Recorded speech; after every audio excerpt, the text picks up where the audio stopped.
Bismillahirrahmanirrahim. Assalamualaikum warahmatullahi wabarakatuh.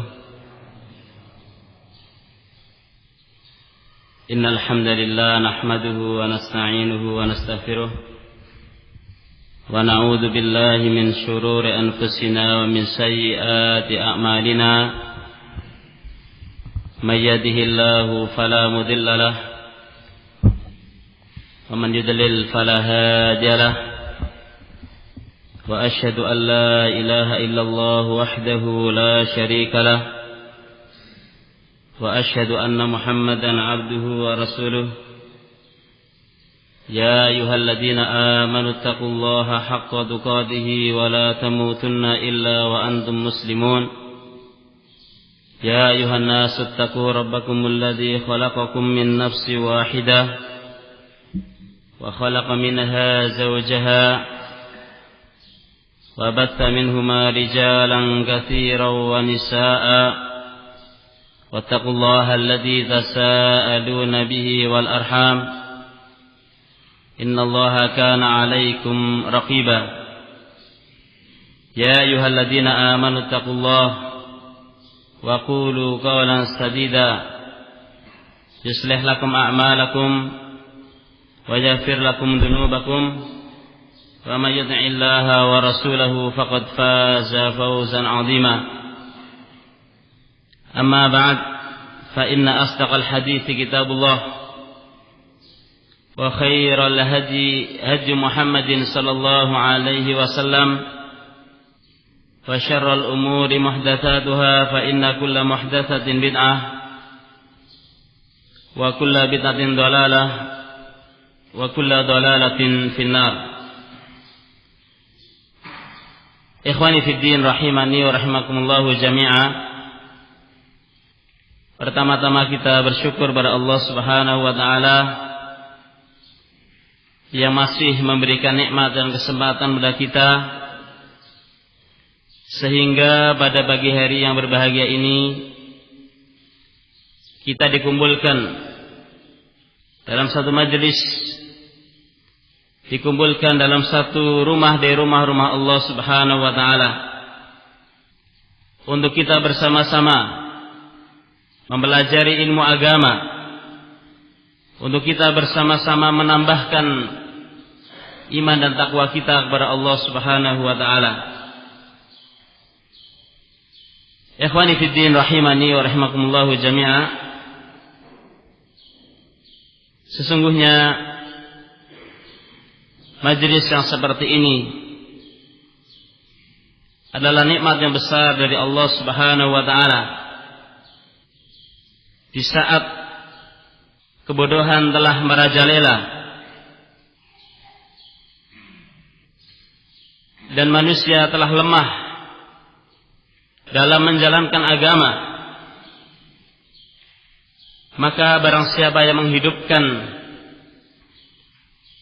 sunnah yang telah redup, mempelajari agama yang telah ditinggal, berarti dia telah menghidupkan kembali syiar-syiar agama ini. Tentunya Islam datang seiring dengan perkembangan zaman, di mana Islam ketika datang, yang sebelumnya manusia berada dalam kehidupan jahiliyah, kehidupan yang tidak memiliki moral, kehidupan yang tidak memiliki arah dan tujuan, maka dengan datangnya Islam, mereka dibimbing bahwa kehidupan dunia ini adalah salah satu dari kehidupan yang akan dilalui oleh manusia untuk menuju alam berikutnya dan berikutnya, sehingga mereka dibimbing agar menjadi manusia yang bertakwa kepada Allah Subhanahu wa taala, mengerti arti hidup dan kehidupan. Dahulu ketika pasukan muslimin menghadapi pasukan Romawi, pasukan Persia. Orang-orang Persia heran, karena yang mereka kenal bahwa bangsa Arab adalah bangsa yang miskin, bangsa orang yang terbelakang, yang dulu mereka puas dengan istilah kita sesuap dua suap nasi. Namun kini mereka datang ke Persia dengan membawa misi apa? Kemudian mereka pun meminta utusan dari kaum muslimin untuk menyampaikan apa misi dari kaum muslimin datang ke Persia. Maka diutuslah seorang sahabat Nabi radhiyallahu anhu dengan mengatakan di hadapan petinggi orang Persia, innallaha ta'athana linukhrijal ibada min ibadatil ibad ila ibadati rabbil ibad.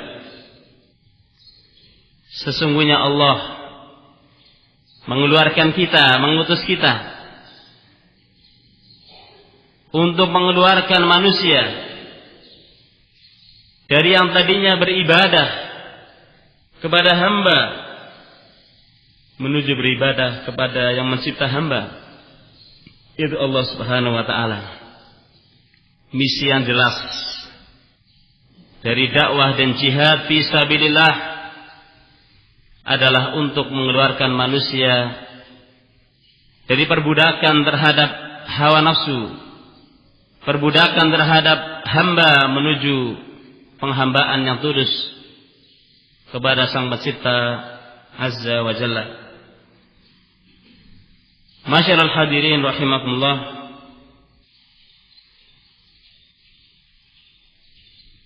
Al-Imam Al-Bukhari rahimahullahu ta'ala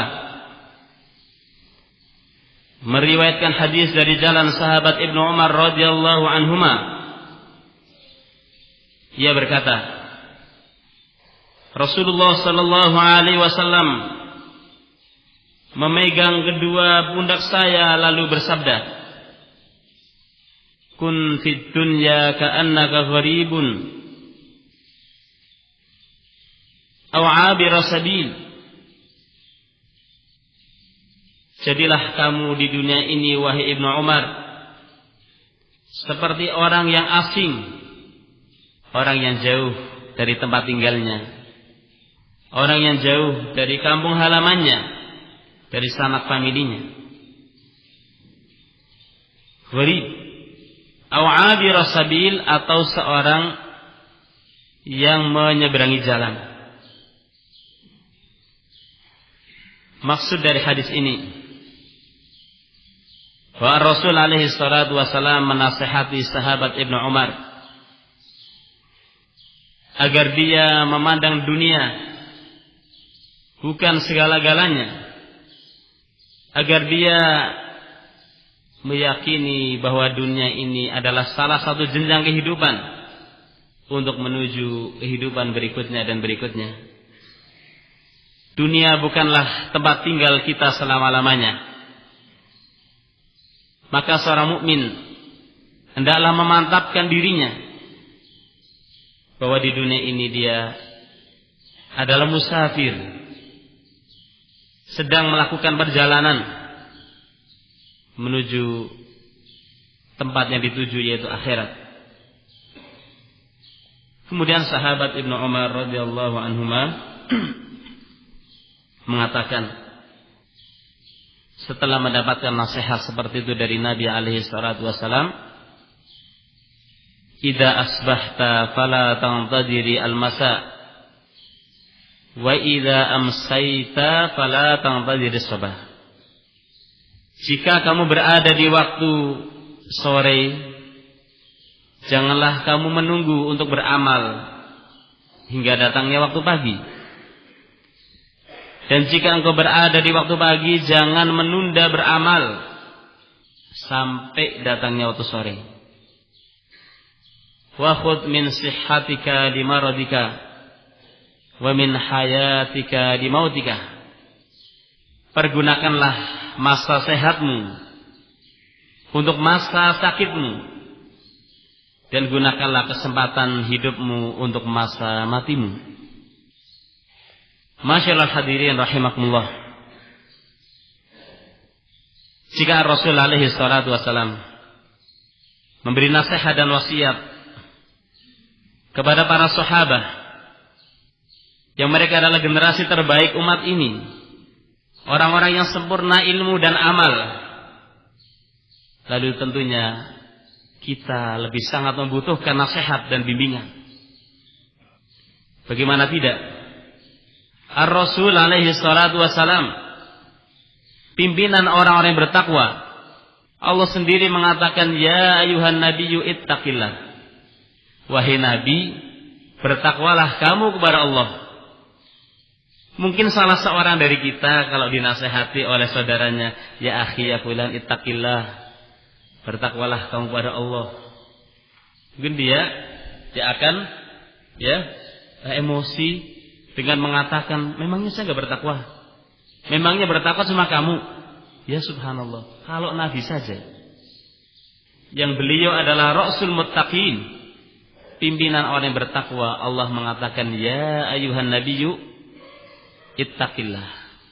Wahai Nabi, bertakwalah kamu kepada Allah. Di sini tentu ada faedah yang menunjukkan bahwa Nabi itu manusia yang diatur, dan bahwa Allah Subhanahu wa taala adalah zat yang mengatur. Nabi adalah manusia seperti kita yang diatur oleh Allah Subhanahu wa taala, dan bahwa Allah Subhanahu wa taala dialah zat yang mengatur. Kalau ada yang mengatakan, untuk apa Anda kemukakan hadis ini kepada kami? Ini kan nasihat Nabi kepada Ibnu Umar. Apa wasiat ini juga mengenai kita? Jawabannya, kaidah syariat mengatakan, khitabus syari'i li wahidin minal ummah khitabun lil jami' ma lam yadulla dalilun ala takhsisih. Pembicaraan syariat kepada seorang dari umat ini, itu artinya adalah pembicaraan yang diarahkan berseluruh umat ini, selama tidak ada dalil yang menunjukkan bahwa itu khusus untuk orang itu. Selama tidak ada dalil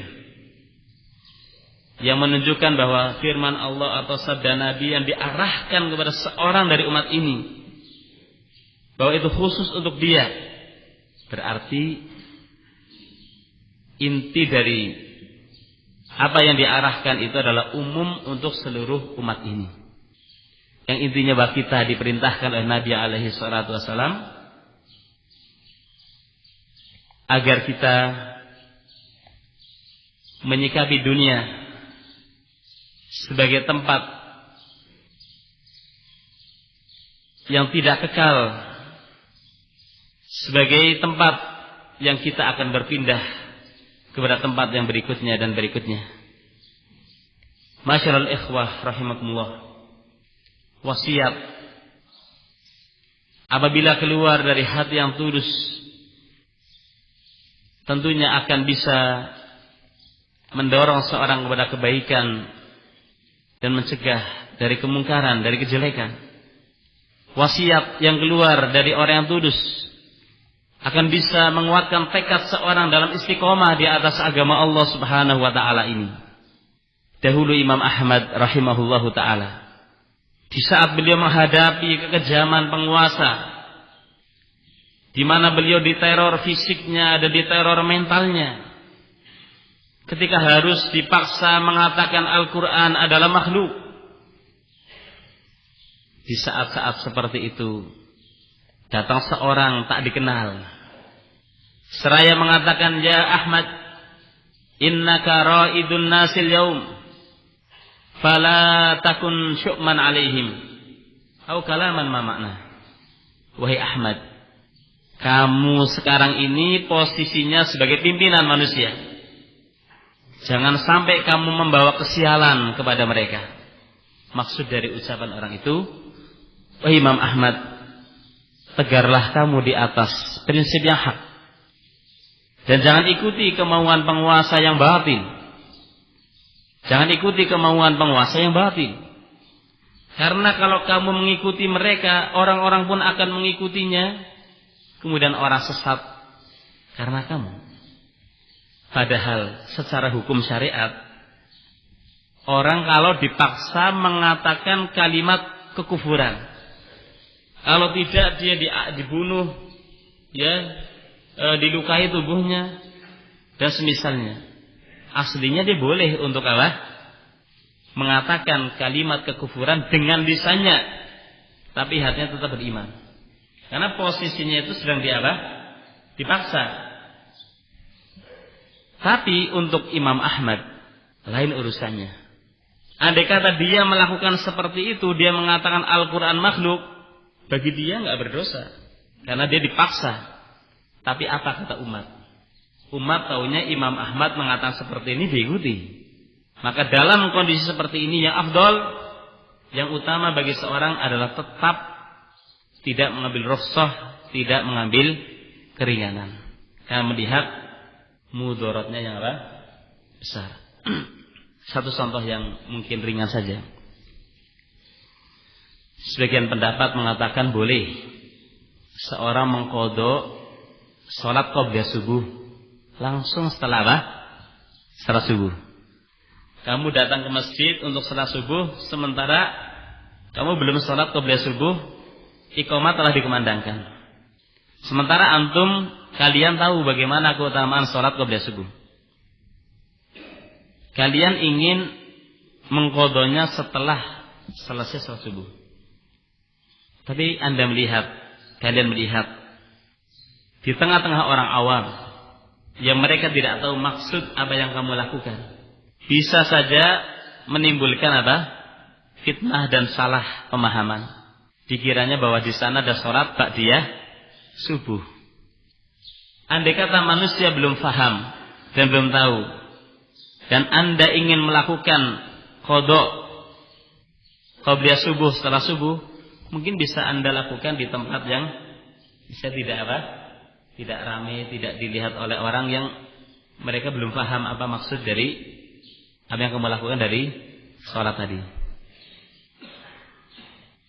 Intinya bahwa Imam Ahmad rahimahullahu ta'ala di saat menghadapi kekejaman penguasa, dan tentu dalam kondisi seperti ini butuh adanya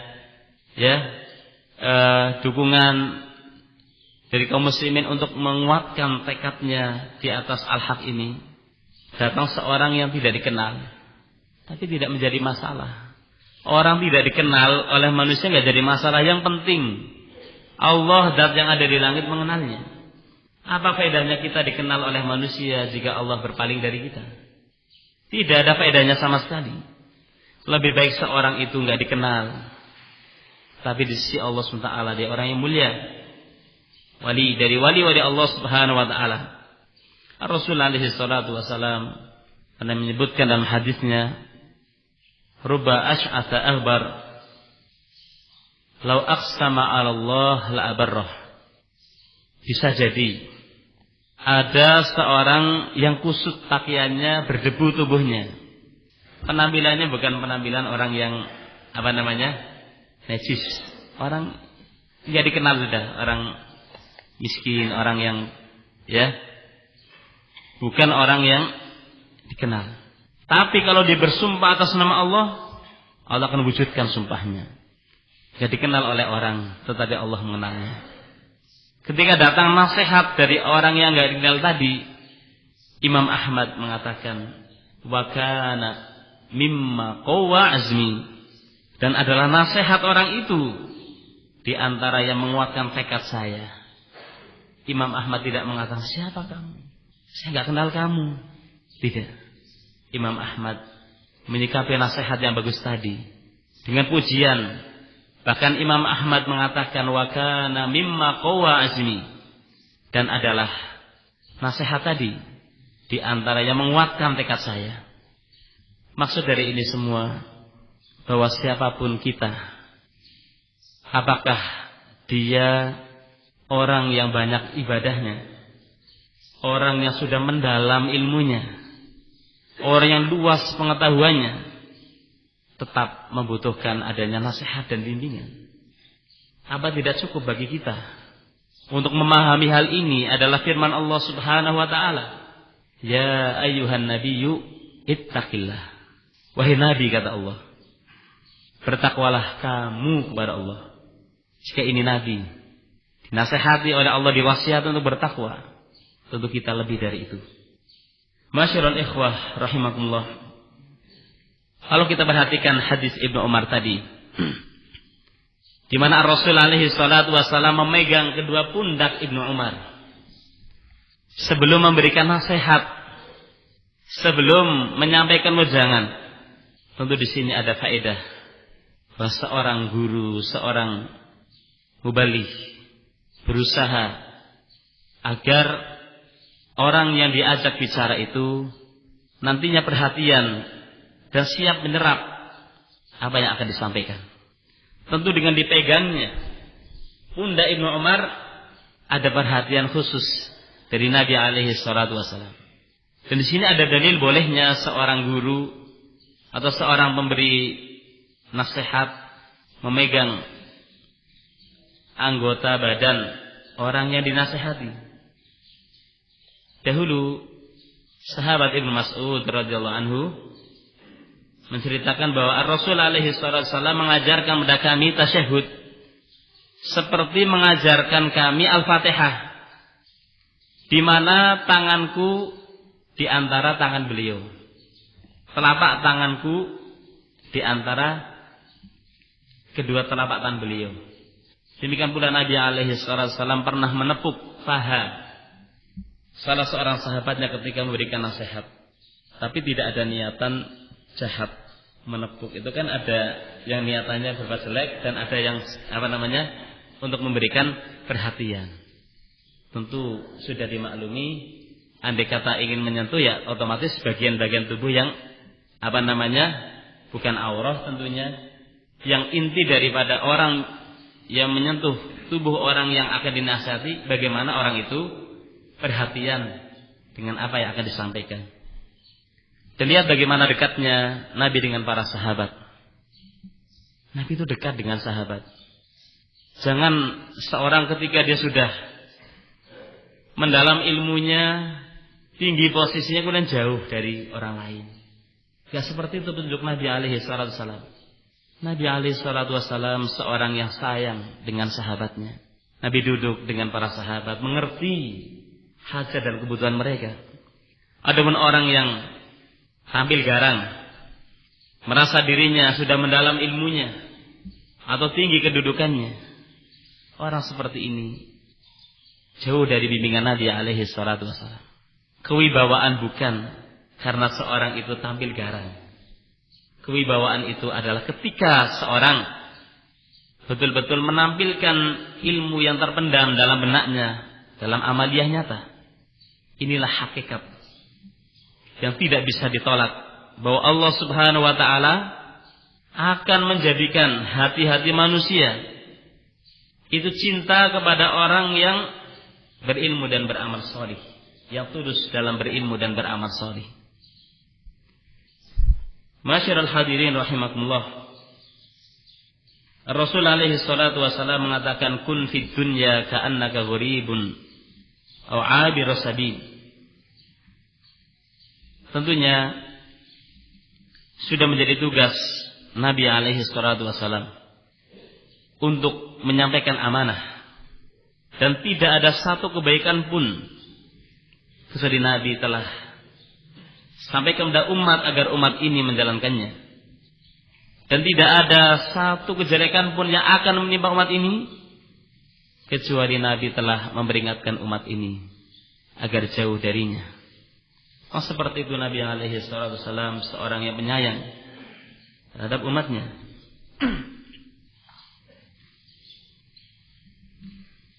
Adalah sahabat Ibnu Umar radhiyallahu anhuma sangat meresapi nasihat dan bimbingan Nabi alaihi salatu wasallam, sehingga keluar dari Ibnu Umar kata-kata hikmah, kata-kata yang bijak, yang pantas ditulis dengan tinta emas. Ibnu Umar mengatakan, "Idza amsaita fala tantadhiris sabah, wa idza asbahta fala tantadhiril masa." Jika kamu berada di sore hari, jangan menunda, jangan menunggu untuk beramal sampai datangnya pagi hari. Demikian pula jika engkau berada di pagi hari, jangan menunda untuk beramal sampai datangnya sore hari. Karena seorang ketika menunda beramal, padahal Allah telah memberikan kesempatan kepada dia. Siapa yang bisa menjamin di saat sore hari kamu ada kesempatan, kemudian kamu sia-siakan dengan mengatakan besok saya akan beramal? Siapa yang akan bisa menjamin kalau kamu masih hidup sampai esok hari? Berapa banyak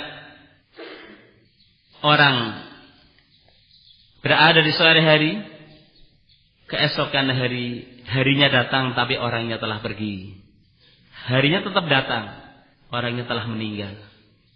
Kemudian siapa juga yang menjamin jika Anda misalnya masih hidup, di sore hari ada kesempatan beramal tapi kamu menyanyiakan, nunggu besok hari?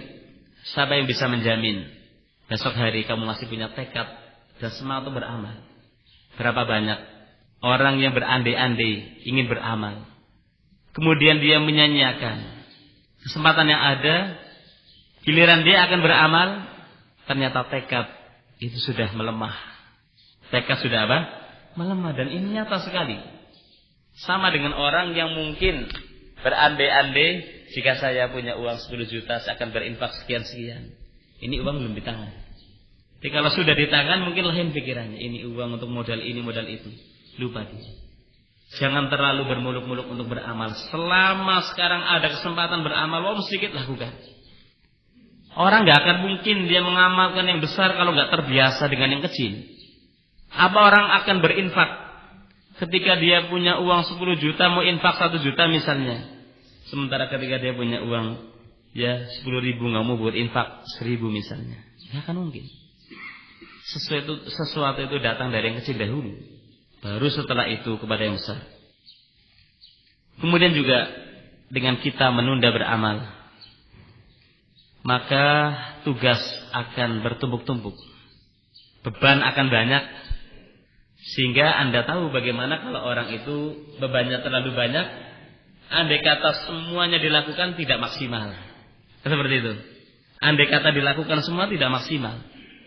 Ini diantara bahaya seorang menunda beramal padahal dia sudah mampu untuk beramal. Setidaknya ada 3. Yang pertama, siapa yang bisa menjamin kalau umur kamu masih sampai kepada waktu yang kamu menunda beramal kepadanya? Kedua, siapa yang bisa menjamin kalau tekad kamu itu masih membara seperti kemarin? Belum tentu. Kemudian, dengan menunda beramal berarti akan semakin bertumpuk-tumpuk kewajiban dan beban, dan tentunya orang akan sulit untuk menjalankan beban yang banyak. Andai kata pun dia memaksakan, hasilnya tidak maksimal.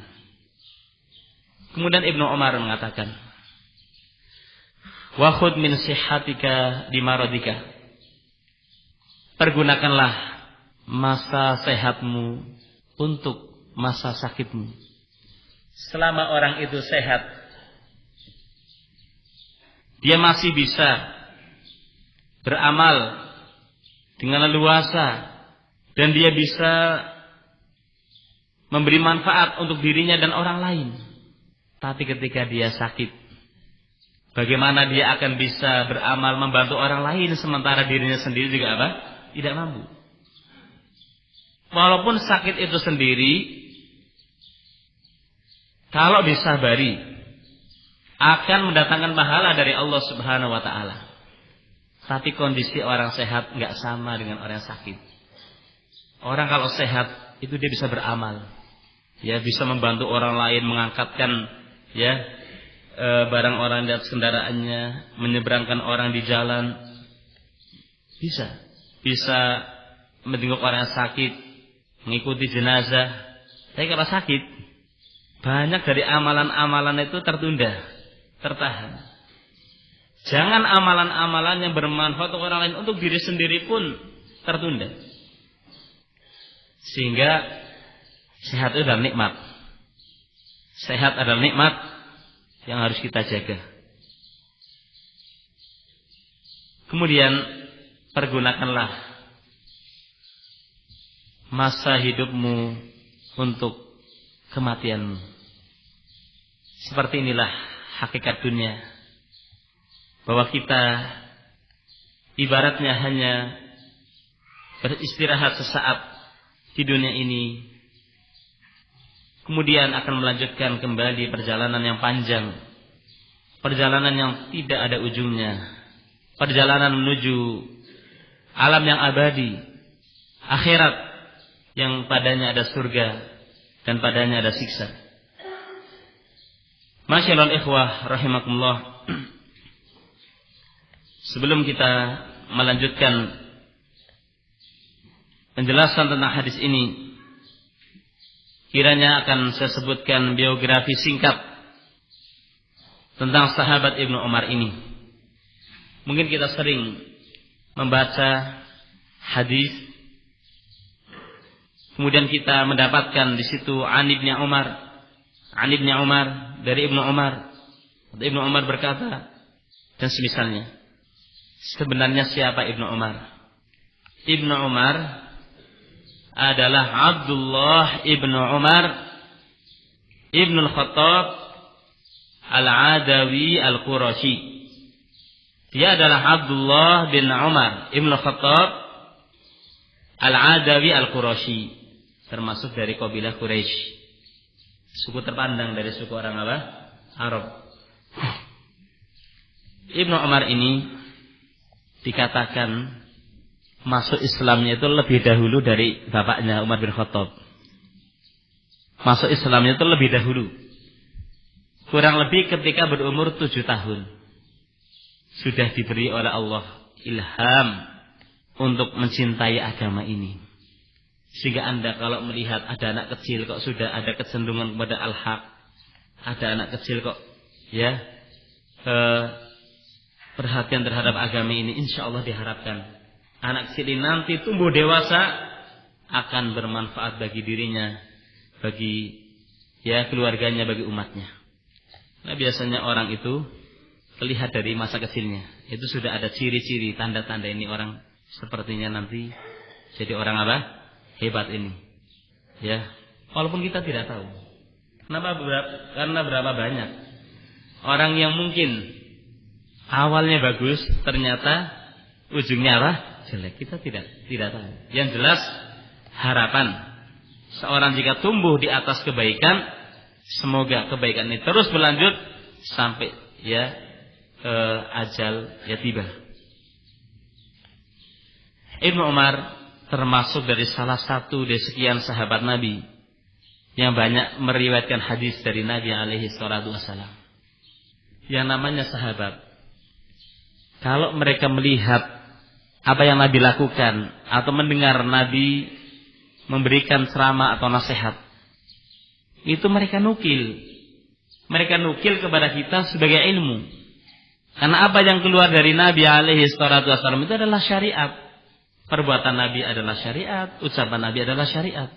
Sehingga para sahabat menukil ya berita itu kepada kita, agar kita tahu seperti ini kehidupan Nabi alaihi salatu wasallam. Ibnu Umar tumbuh di dalam keluarga yang mulia. Bapaknya adalah Umar bin Khattab, yang semua kita mengenalnya. Bagaimana teguhnya Umar ini dalam menjalankan agama Allah.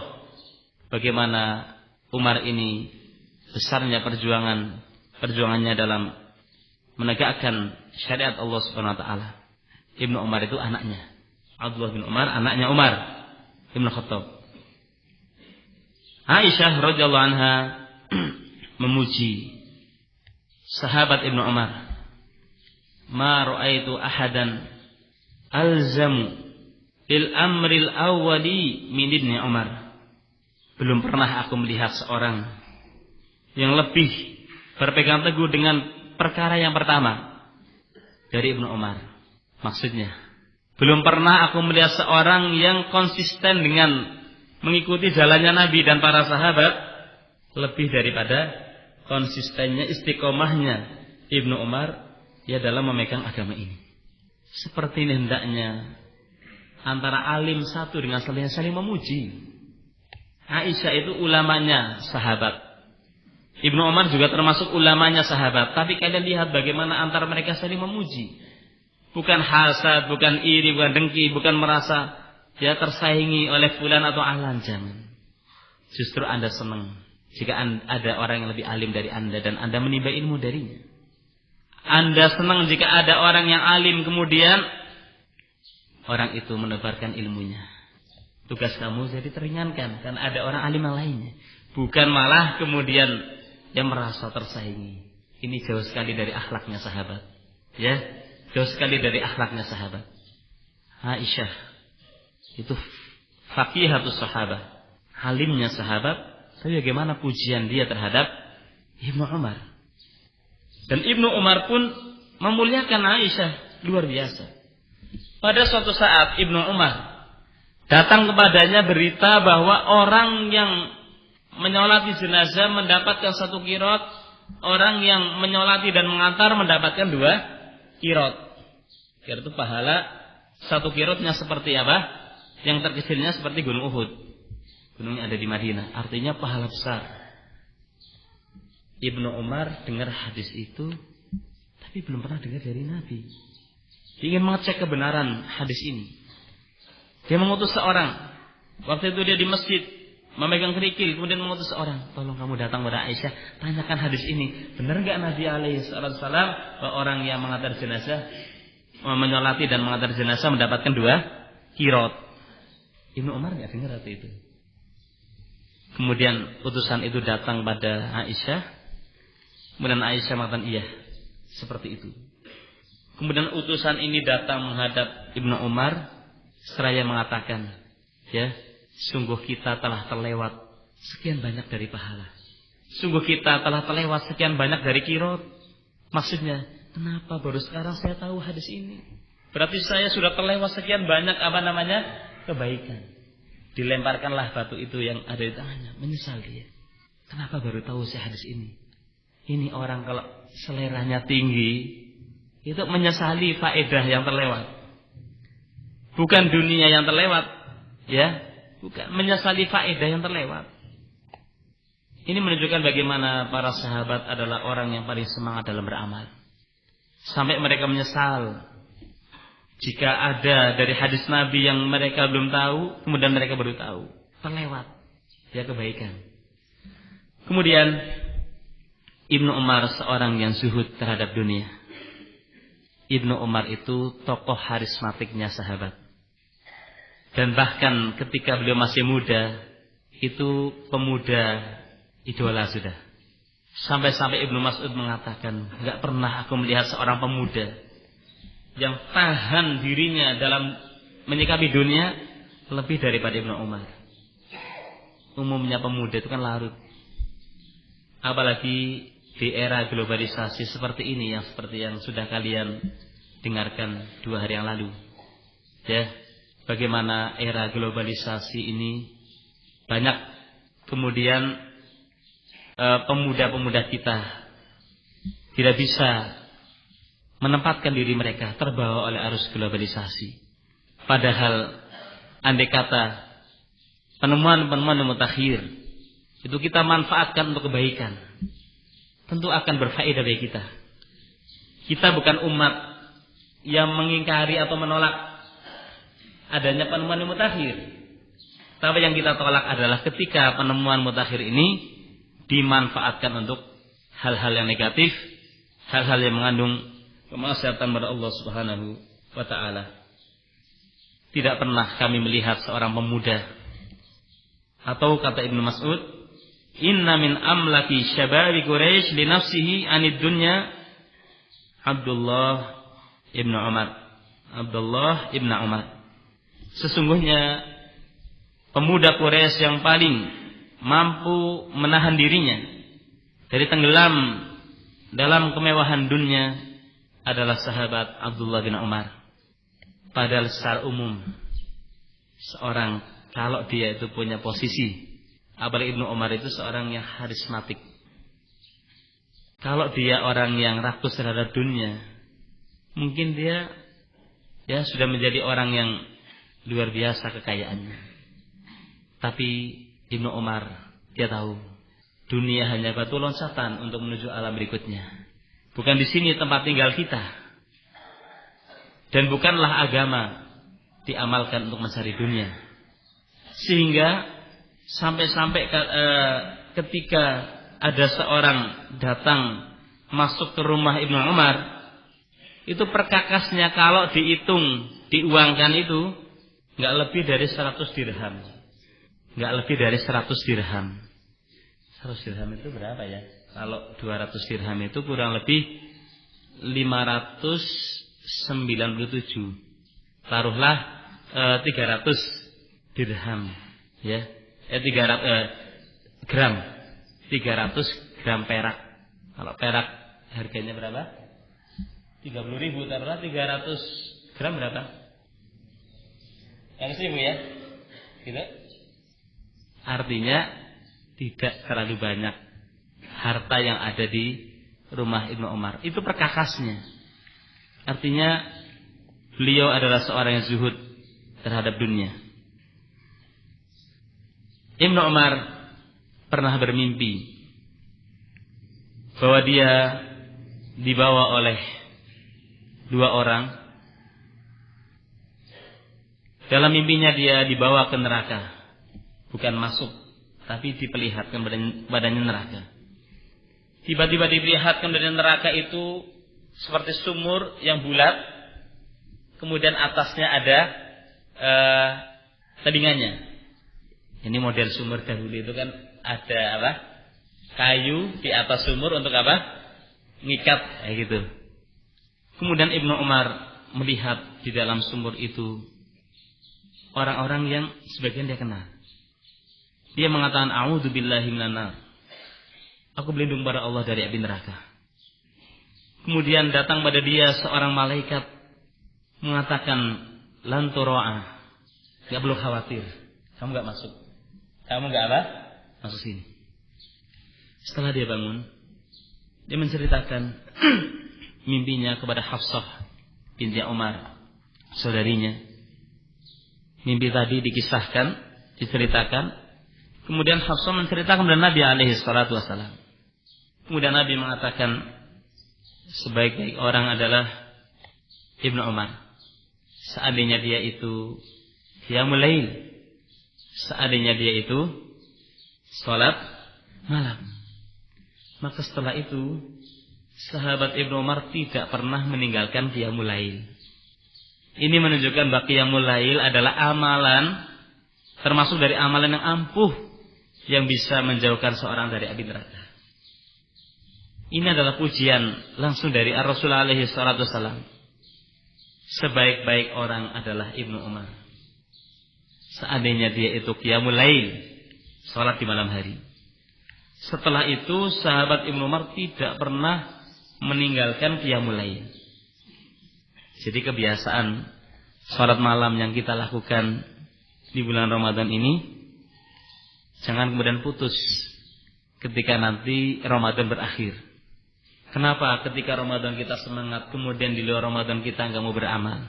Apa Rob yang kita ibadahi di bulan Ramadan ini beda dengan Rob yang kita ibadahi di bulan yang lainnya? Robnya satu, yaitu Allah SWT. Robnya apa? Satu. Kenapa ketika di bulan Ramadan kita semangat, di luar Ramadan kemudian tidak semangat? Apa kemudian Robnya, Tuhannya itu lain? Kemudian di antara yang dinukil dari kehidupan Ibnu Umar, Ibnu Umar itu memberi warna pada janggutnya, kuning, ngecap rambutnya. Ini disebutkan dalam sejarah karena memang mengecat rambut yang putih itu disyariatkan. Ingat rambut yang putih loh. Nah, seperti sebagian orang sekarang rambut hitam kemudian dicat. Yang dicat itu yang putih, ya dicat merah misalnya atau kuning, asalkan jangan hitam. Ketika bapaknya Abu Bakar masuk Islam ketika Fatu Mekah, Nabi melihat janggut dari Abu Quhafah, bapak Abu Bakar ini putih. Nabi mengatakan, "Ghayyiru hadzal syaiba wastanibus sawad." Rubah ini syaib, uban, dan hindari warna apa? Hitam. Jadi sunnah, ya. Sunnah memberikan apa? Khidab, mewarnai rambut dengan merah atau semisalnya, yang penting jangan hitam. Ini bagi rambut yang apa? Yang putih. Dan seperti ini dinukil oleh ulama dalam ketika menyebutkan sejarah atau biografi para ulama. Ya, tentu bukan sia-sia. Bukan apa? Sia-sia. Nah, kemudian Ibnu Umar itu kalau memakai pakaian itu sampai setengah betis. Setengah apa? Betis. Betis ini betis. Bukan ini paha. Ya, betis. Lihat ittiba'nya Ibnu Umar. Kan memang hadis mengatakan izratul mu'min ila ansafi saqaihi. Kain seorang mukmin itu sampai pertengahan betis. Ya sekarang kalau kita mau pakai seperti itu, terkadang sebagian orang ya mata kebanjiran. Ya. Apa enggak punya uang untuk beli kain sampai panjang dan yang lainnya. Maklum, orang yang bodoh dan enggak tahu ya seperti itu. Andai kata mereka tahu bahwa ini adalah sunnah Nabi, ini adalah fi'ilnya para sahabat, niscaya dia tidak akan ngomong seperti itu. Bahkan sebaliknya, laki-laki yang seharusnya pakaiannya itu di atas mata kaki, sekarang malah ngelembreng. Perempuan yang seharusnya itu apa? Nutupi nggak cuma dengkulnya saja, nggak cuma lutut ya, betisnya saja, tapi juga sampai bawah. Sekarang malah apa? Terbuka. Apakah zaman telah berbalik atau orangnya yang berbalik? Zaman seperti itu, jangan salahkan zaman, yang berbalik apa? Orangnya. Ya, seperti itu memang. Apa yang Nabi larang justru itu yang dilanggar. Yang seharusnya wanita itu menutup aurahnya, itu malah ya membuka aurahnya. Yang laki-laki seharusnya kainnya tidak menyentuh mata kaki, apalagi sampai menyentuh tanah, kemudian malah justru dipanjangkan. Maka di sini butuh adanya sosialisasi ilmu, dan kita berbaik sangka saja sebagian orang karena memang nggak tahu. Andai kata mereka tahu, insya Allah mereka tidak berbuat seperti itu. Karena kalau ahlul ilmi, orang yang berilmu dan orang tahu kemudian diam, tidak menebarkan ilmu, kapan orang yang jahil akan ngerti ilmu? Jadi jangan selalu disalahkan orang awam, tapi seperti apa, ya? Seperti apa usaha kita untuk menyadarkan umat? Sebatas apa kita berusaha menebarkan ilmu? Kita perlu koreksi seperti ini. Mungkin kalau kita mengaca pada diri kita masing-masing, kita pun dulu seperti itu mungkin. Betul Pak ya? Dulu kita kan seperti itu.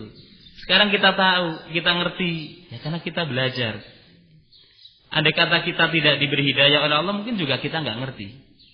Intinya nikmat yang telah kita dapatkan berupa ilmu ini ya kita tebarkan pada orang lain. Apa kita tidak suka kalau orang lain itu dapat hidayah seperti kita? Dan ini bukan permasalahan yang ringan, barakallahu fikum. Sebagian orang menganggap, orang sudah sampai ke bulan kok kita masih ngeributkan terus masalah kain di bawah mata kaki, di atas mata kaki. Jawabannya, benar orang sudah sampai ke bulan, terbukti dengan bukti yang bisa dipertanggungjawabkan di hadapan Allah nanti.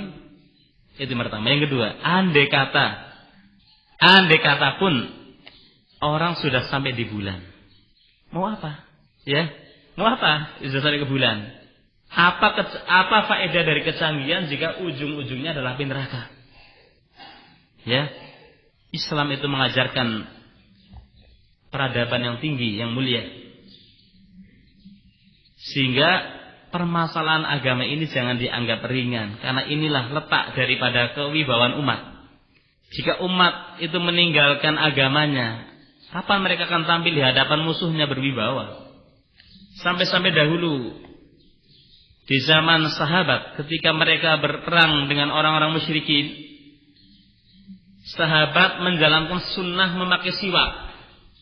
Sunnah memakai apa? Siwak.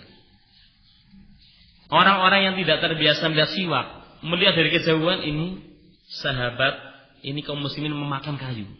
Kayu saja dimakan, bagaimana kita enggak? Bagaimana enggak dilumat? Ittiba'us sunnah barakallahu fikum mendatangkan barokah dan kewibawaan. Namun ketika kita meninggalkan sunnah Nabi, dicabut itu kewibawaan umat. Jangan menganggap enteng permasalahan. Ibnu Umar radhiyallahu anhuma, seorang yang jauh dari fitnah dan dari hiruk pikuk perebutan kekuasaan. Padahal dia hidup di zaman yang andai kata dia itu tampil di permukaan, orang akan memberikan dukungan penuh pada dia. Bahkan ketika Umar bin Khattab memilih 6 orang ahlu syura yang nanti dipilih dari mereka seorang yang akan menggantikan Umar, Ibnu Umar tidak dimasukkan oleh bapaknya. Ibnu Umar sebagai pemantau saja, tidak ikut pada bursa pencalonan itu, tidak ikut. Dia hanya sebagai pemantau saja, Ibnu Umar. Padahal dia andai kata mencalonkan diri, itu punya modal. Bapaknya khalifah, orang dekat dengan Nabi, ya. Kakaknya dia istrinya Nabi. Kurang apa? Artinya modal yang banyak sudah. Orangnya ganteng, ya. Ilmunya mendalam, santun. Kurang apa lagi? Kalah, nggak ada politikus zaman sekarang seperti itu, nggak punya kriteria seperti ini. Tapi Ibnu Umar orang yang jauh dari fitnah. Karena memang terjadi di zaman Daulah Umayyah terjadi perebutan kekuasaan. Dan sahabat Ibnu Umar mengalami zaman-zaman seperti itu. Jadi Ibnu Umar itu mengalami masa Al-Khulafa Ar-Rasyidun yang penuh barokah, dan mengalami masa setelah itu yang penuh dengan fitnah. Terjadi perebutan kekuasaan. Abdullah bin Zubair di Mekah, ya, tidak berbaiat kepada Yazid bin Muawiyah, dan Ibnu Umar menasihati Ibnu Zubair, jangan seperti itu, mau berbaiat kepada Yazid bin Muawiyah. Tetapi Ibnu Zubair tetap, ketika terjadi peralihan kekuasaan, dimanfaatkan ketika pada masa-masa kekosongan, dimanfaatkan oleh Ibnu Zubair untuk, ya, mengumumkan dirinya sebagai khalifah, sehingga dia pun menjadi khalifah yang syar'i setelah itu.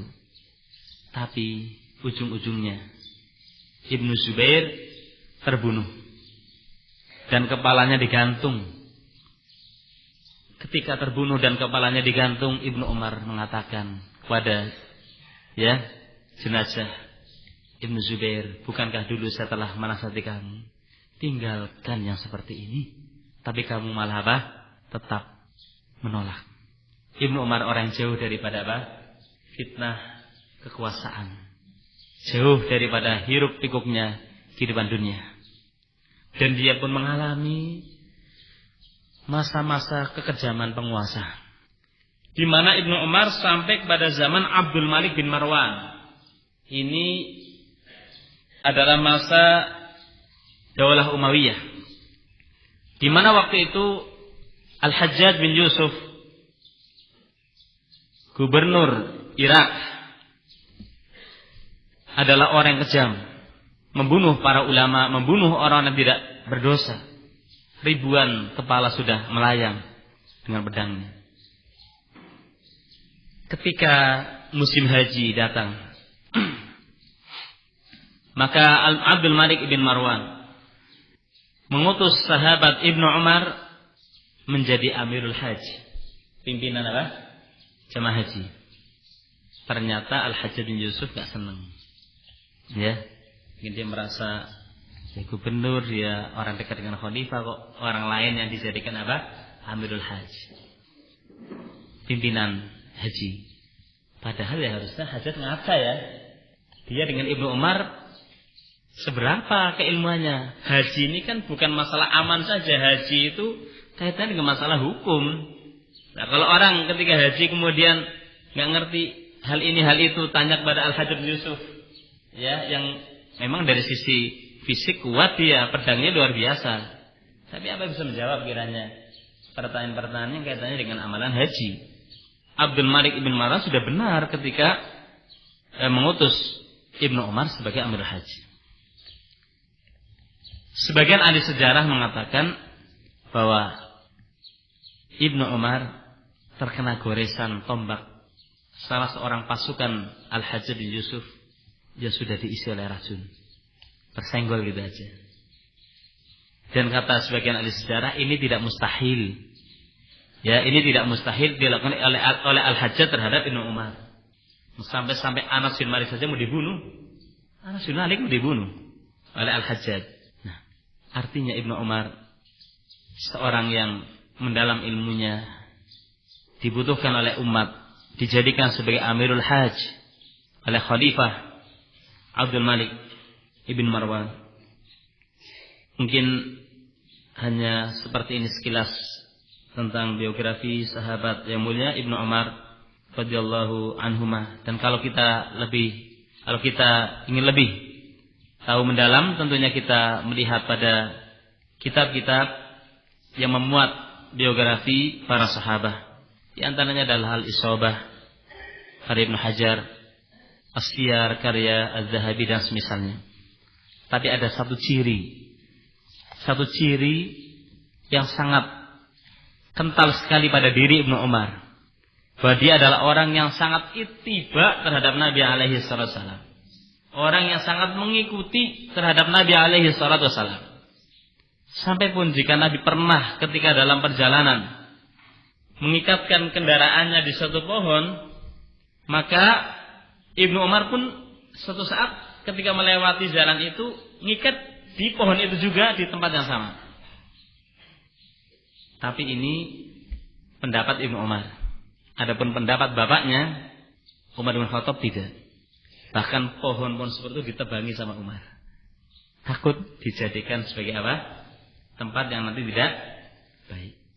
Umar bin Khattab memandang Nabi alaihi salatu wasallam misalnya berbaiat di bawah pohon atau mengikat ya kendaraannya di satu pohon, bukan karena pohon itu punya apa? Sesuatu yang hebat, tapi hanya bertepatan saja. Hanya apa? Bertepatan. Yang ada pohon itu ya Nabi mengikat kendaraannya di situ.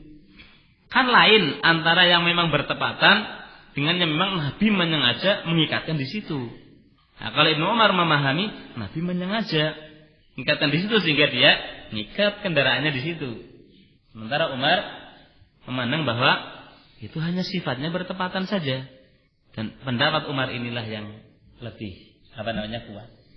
Nabi alaihissalam misalnya ketika dalam perjalanan kemudian mengikatkan kendaraannya di satu pohon misalnya, itu hanya bertepatan saja, bukan menyengaja memang pohon itu, tapi memang bertepatan adanya itu misalnya kemudian Nabi mengikatnya. Masyarul ikhwah rahimakumullah, berkata Ibnu Qayyim rahimahullahu taala dalam kitabnya Al-Fawaid yang menjelaskan kepada kita bahwa semua kita di dunia ini sedang melakukan perjalanan. An-nasu mundu khuliqu lam yazalu musafirin wa laysa lahum haqqun an rihalihim illa fil jannati awin nar. Manusia semenjak mereka dicipta, mereka selalu dikatakan orang-orang yang bepergian, dan mereka tidak akan berhenti turun dari kendaraannya kecuali nanti kalau sudah masuk surga atau masuk neraka. Sehingga alangkah meruginya orang yang menyikapi dunia adalah segala-galanya, menjadikan dunia sebagai puncak tujuannya dan akhir dari harapannya. Dia nantinya akan menyesal bahwa masih ada dua alam lagi yang harus dilalui, alam barzakh dan alam akhirat. Sementara dia meyakini bahwa dunia adalah segala-galanya. Di sini kita hidup, di sini pula kita mati, dan kita tidak akan dibangkitkan. Seperti itu mereka mengatakan. mereka akan menyesal nantinya ketika harus menghadapi azab di alam barzakh, dan lebih menyesal lagi ketika harus menghadapi azab yang abadi di neraka nanti. Makanya di antara doa Nabi alaihi salatu wasalam, Allahumma la taj'alid dunya akbar hammina wa la mablagha ilmina. Wahai Allah, janganlah Engkau jadikan dunia adalah tujuan kami yang terbesar, dan janganlah Kau jadikan dunia adalah puncak daripada pengetahuan kami. Ar-Rasul alaihi salatu wasalam dahulu dengan para sahabat ketika menggali parit pada peristiwa perang Khandaq, perang yang sangat mencekam. Bagaimana tidak? Madinah dikepung oleh pasukan gabungan. Maka Nabi bermusyawarah dengan para sahabat untuk mencari solusi, jalan keluar untuk menghadapi musuh yang sebesar ini. Maka sahabat Salman Al-Farisi mengatakan, ya Rasulullah, dahulu bangsa Persia kalau ada pasukan seperti ini bentuknya, orang-orang Persia itu menggali parit sebagai benteng pertahanan. Kemudian Nabi menyetujuinya. Di sini kata sebagian masyayikh ada faedah. Boleh kita mengambil strategi perang dari orang apa? Kafir. Asalkan itu tidak melanggar syariat. Orang Persia itu kan orang Majusi, penyembah apa? Api. Apakah karena itu strategi perangnya orang Majusi kemudian Nabi mengatakan itu kan strateginya orang Majusi, enggak saya terima. Tidak. Ini permasalahan strategi perang yang tidak menjadi syariat diterima oleh Nabi alaihi salatu wasallam. Nabi pun ikut menggali parit bersama para sahabat. Tentu beda seorang pimpinan jika ikut terjun ke bawah, ikut yang merasakan letih dan payah bersama masyarakat. Tentu masyarakat akan termotivasi untuk bekerja, beramal karena pimpinannya ikut apa? Terjun. Nabi alaihi salam sampai keringat bercucuran, mengangkat batu, memindahkan tanah dan semisalnya. Nabi mengatakan, Allahumma la aisha illa aishal akhirah farhamil ansara wal muhajirah. Wahai Allah, tiada kehidupan yang hakiki kecuali kehidupan akhirat. Ya Allah, rahmatilah orang Ansar dan orang Muhajirin. Allahumma la aisha illa aishal akhirah farhamil ansara wal muhajirah. Masyaallah ikhwah rahimakumullah. Seorang manakala telah dicukupi oleh Allah Subhanahu wa taala makannya, telah ditentramkan batinnya, dan telah disehatkan tubuhnya, sesungguhnya dia adalah orang yang diberi dunia dan seisinya. Rasulullah sallallahu wasallam bersabda, "Man asbaha minkum aminan fi sirbi, mu'afan fi jasadih, indahu qutu yaumihi, faka'annama hizat lahu dunya." Barang siapa dari kalian berada di pagi hari dalam keadaan tentram jiwanya, tidak terancam nyawanya, aman, sehat tubuhnya, dan dia punya makanan untuk harinya, seolah-olah telah dikumpulkan kepada dia dunia. Orang kalau dia ingin hidup qanaah, hidup menerima terhadap pemberian Allah SWT, sungguhnya dia adalah orang yang kaya. Asy-Syafi'i dalam syairnya mengatakan, "Idza ma kunta dza qalbin qanu'in fa anta famalikud dunya sawa'u." Fa anta famalikud dunya sawa'u. Jika engkau orang yang memiliki hati yang menerima pemberian, qanaah, narimo ing pandum, maka kamu dengan raja dunia itu sama. Hakikat kekayaan itu ada pada hati seorang. Hakikat kekayaan adalah ketika seorang itu menerima terhadap pemberian Allah Subhanahu wa taala. Jika seorang tidak menerima pemberian Allah, maka hakikatnya dia orang miskin. Meskipun lahiriahnya bergelimangan dengan harta benda. Masyaallah ikhwah rahimakumullah. Dari hadis tadi, hadis Ibnu Umar, kita menjadi tahu bahwa seperti itulah hakikat dunia. Dan bahwa kehidupan dunia adalah salah satu dari sekian alam yang akan dilalui oleh manusia. Karena di sana ada 4 alam yang dilalui oleh manusia. Yang pertama adalah alam janin. Alam ketika seorang itu masih ada di perut ibunya. Allah Subhanahu wa taala mencipta manusia dari setetes air mani. Dan ketika air mani ini telah menetap di rahim selama 40 hari, ia berupa air mani. Kemudian 40 hari berikutnya berupa darah. Kemudian 40 hari berikutnya berupa apa? Daging. Kemudian setelah itu ditiup padanya ruh.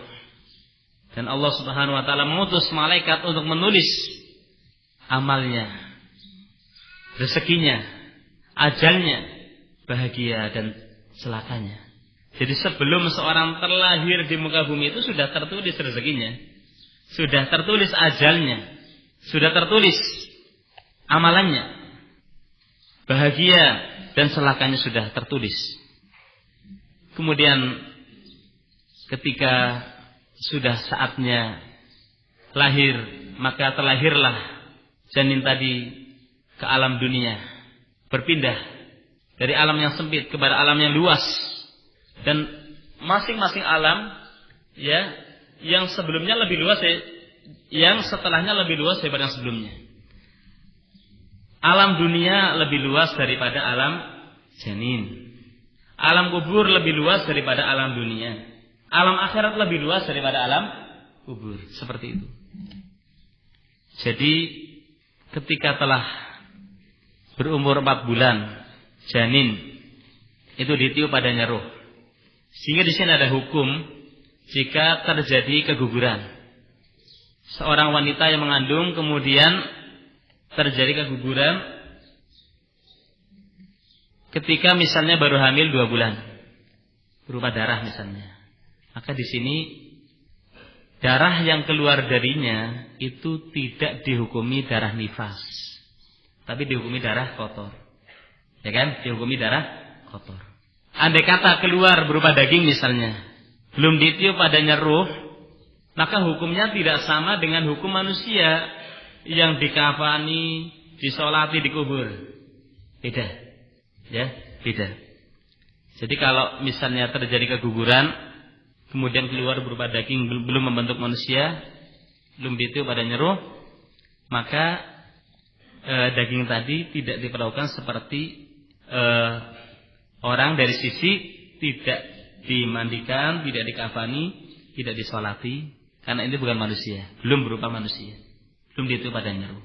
Kemudian faedah yang kedua tadi disebutkan bahwa jika terjadi keguguran sebelum ditiup padanya ruh, maka darah yang keluar dari wanita bukan dihitung darah nifas, tetapi dihitung darah kotor, sehingga dia tetap sholat. Dia tetap sholat. Seperti itulah manusia tercipta dalam rahim ibunya, dari tahapan demi tahapan. Padahal sangat mudah bagi Allah SWT untuk mencipta manusia langsung jadi, ya kan? Langsung jadi. Tetapi seperti itu Allah Subhanahu wa taala menakdirkan manusia tercipta melalui proses. Jika fisik kita tercipta melalui proses seperti itu, demikian pula mental dan kejiwaan kita pun melalui proses. Jadi orang kalau mendidik orang, mengajari orang itu bertahap. Sebagaimana fisik mereka juga dicipta oleh Allah dalam keadaan bertahap, ya mentalnya juga bertahap, gak langsung. Ya kan? Seperti itu. Kemudian ketika telah terlahir ke alam dunia ini, dia berpindah kepada alam taklif, alam yang dia dibebani dengan syariat, diperintahkan dengan perintah, menjalankan perintah, dan diperintah untuk menjauhi larangan. Ketika seorang bayi dan belum balik, belumlah dibebani atasnya kewajiban syariat. Namun jika seorang anak telah berumur 7 tahun, dianjurkan atas walinya atau orang tuanya untuk menyuruh anaknya sholat. Dan mereka apabila telah berumur 10 tahun boleh dipukul. boleh dipukul, tapi tanpa mencederai. Ini bukan tindak kekerasan terhadap anak. Karena sebagian orang ya menentang hadis ini. Oh, ini benar tindak kekerasan terhadap anak. Bukan. Memukulnya orang tua terhadap anak yang sudah dilatih sholat dari umur 7 tahun, kok 10 tahun masih meninggalkan. Ini untuk kebaikan anak itu sendiri. Dan mukulnya itu kan tidak sampai melukai, tidak sampai mencederai. Pukulan yang menjadikan anak itu kemudian menjalankan kebaikan. Kalau seperti itu, kalau memang tujuannya adalah untuk kebaikan, maslahat untuk anak ini sendiri nanti kalau udah dewasa, bukan termasuk kekerasan. Kenapa kalian juga melakukan kekerasan misalnya? Anak kecil, perempuan, ya telinganya di apa? Ya dilobangi. Itu apa bukan kekerasan? Tapi kenapa kalian membiarkan saja bahkan ya melakukannya? Tidak dianggap ini sebagai apa? Ya, tindak kekerasan terhadap anak. Mungkin Anda akan beralasan, ini kan supaya nanti dewasa dia bisa pakai anting-anting, ini untuk masalah untuk dia. Sama juga dengan ini. Ini lebih besar masalah sholat daripada sekedar apa? Anting-anting. Ya kan? Ini melobangi loh. Luka kan kayaknya melobangi? Kalau nggak sampai luka gimana? Ya, melobangi. Tapi untuk masalah anak nanti kalau dia dewasa, ya pakai anting-anting di sini. Apa kalian tidak menganggap itu suatu apa? Kekerasan terhadap anak? Mereka tidak menganggap. Lalu kenapa ketika ada anak sudah dididik 7 tahun sholat, umur 10 tahun masih meninggalkan, dipukul dengan pukulan wajar, mengatakan ini kekerasan? Kok punya 2 timbangan untuk satu masalah? Ini kan problemnya seperti ini. Nah, kemudian ketika seorang menginjak umur dewasa, umur baligh, puber, ini adalah masa-masa yang harus mendapatkan perhatian dan bimbingan yang besar ya dari orang tua dan keluarga dan masyarakat. Walaupun tentu yang kecil juga seperti itu, terutama anak kecil. Kalau mereka mendapatkan pendidikan yang baik, insya Allah diharapkan nantinya ketika dewasa kan baik. Karena dahulu dikatakan at-ta'limu fis sighar kan naqshi 'alal hajar. Mengajari orang ketika masih kecil itu seperti mengukir di atas batu. Lama itu ukiran akan nggak akan rusak. Ini beda kalau orang mengukir di atas salju. Nanti meleleh ya hilang ukirannya. Ibaratnya orang kalau ya mendidik orang kalau sudah tua itu beda dengan kalau mendidik masih apa? Kecil. Nah, kemudian ketika sudah mencapai umur baligh, maka orang tua betul-betul memperhatikan tentang agama dan akhlaknya. Ini adalah umur-umur yang umumnya seorang anak sedang mencari jati diri. Ya. Sehingga kalau mereka tidak dibimbing, mereka akan larut, apalagi di zaman sekarang. Larut dengan arus globalisasi. Sehingga apa yang akan diharapkan jika pemuda-pemuda kita, pemudi-pemudi kita, kemudian mereka tidak mengerti maksud dan arti dari kehidupan ini. Ketika seorang sudah baligh, berarti pena perbuatannya ditulis, kebaikan ditulis pahala, kejelekan ditulis dosa.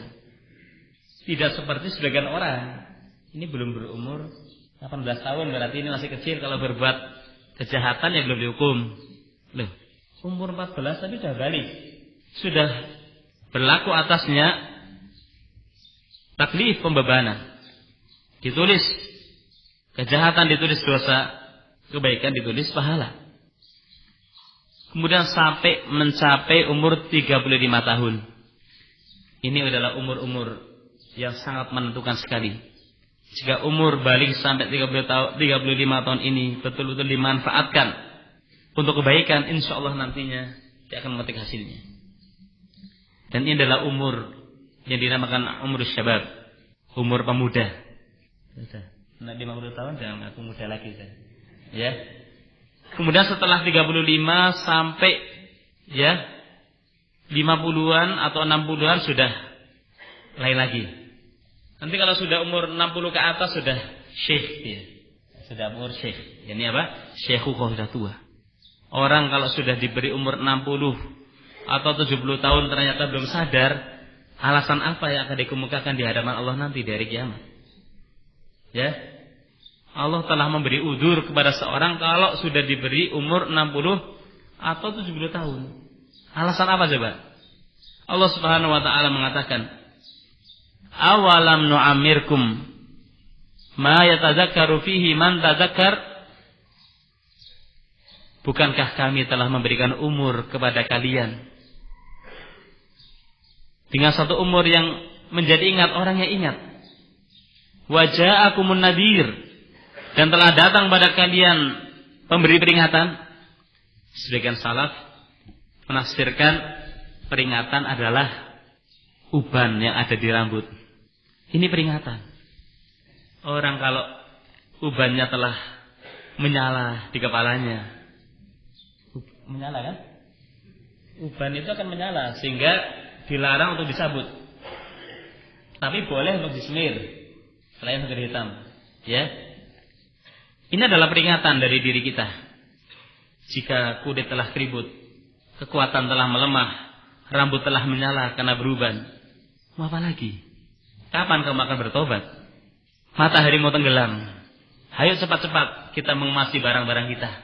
Kita takut matahari tenggelam sementara kita belum mengemas barang kita. Kita belum persiapan. Dan bukan berarti kemudian yang masih hitam rambutnya kemudian santai-santai. Jangan seperti itu. Berapa banyak orang meninggal dalam keadaan dia berada di puncak kekuatannya. Sedang kuat-kuatnya dia mati. Berapa banyak orang yang sehat tiba-tiba mati. Berapa banyak orang yang sakit-sakitan, bahkan orangnya ingin mati nggak mati-mati. Kam min saqimin, kam min sahihin mata bighairi illatin. Berapa banyak orang yang sehat ternyata mati, nggak kena penyakit mati. Dan berapa banyak orang yang sakit-sakitan ternyata masih hidup lama. Dan di antara yang aneh yang disebutkan, ada seorang dokter memvonis pasiennya bahwa umur kamu tinggal dihitung dengan hari. Ternyata dokternya itu nggak lama mati, pasien yang divonis berapa hari lagi masih hidup lama. Ini bukti bahwa orang itu nggak ngerti kapan datangnya kematian. Jangan nganggap saya masih muda kok, saya sehat. Kam min sahihin mata bi ghairi illatin wa kam min saqimin asha. Ya, berapa banyak orang yang sehat ternyata mati, gak kena penyakit. Tapi orang yang sakit-sakitan gak mati-mati. Ada seperti itu, ya kan? Kemudian setelah kita menjalani alam dunia ini sampai batas waktu yang ditentukan oleh Allah SWT, kita akan beralih ke alam kubur. Alam yang seorang sudah tidak bisa lagi beramal. Alam yang seorang akan merasakan sebagian dari hasil perbuatannya yang dilakukan di dunia.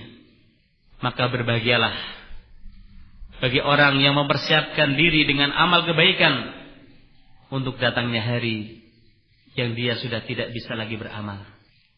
Andai kata seorang dia ketika sudah tua, sudah tidak bisa lagi berusaha mencari harta, tapi ketika dia masih muda dia sudah menyimpan atau dia punya pensiunan. Secara umum orang kan tenang, ya kan?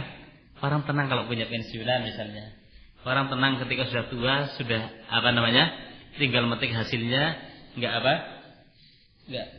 bisa kerja lagi seperti ketika masih muda. Kalau dalam masalah dunia seperti itu, dan masalah juga seperti itu. Ketika seorang sudah tidak bisa lagi beramal, mau mengandalkan siapa?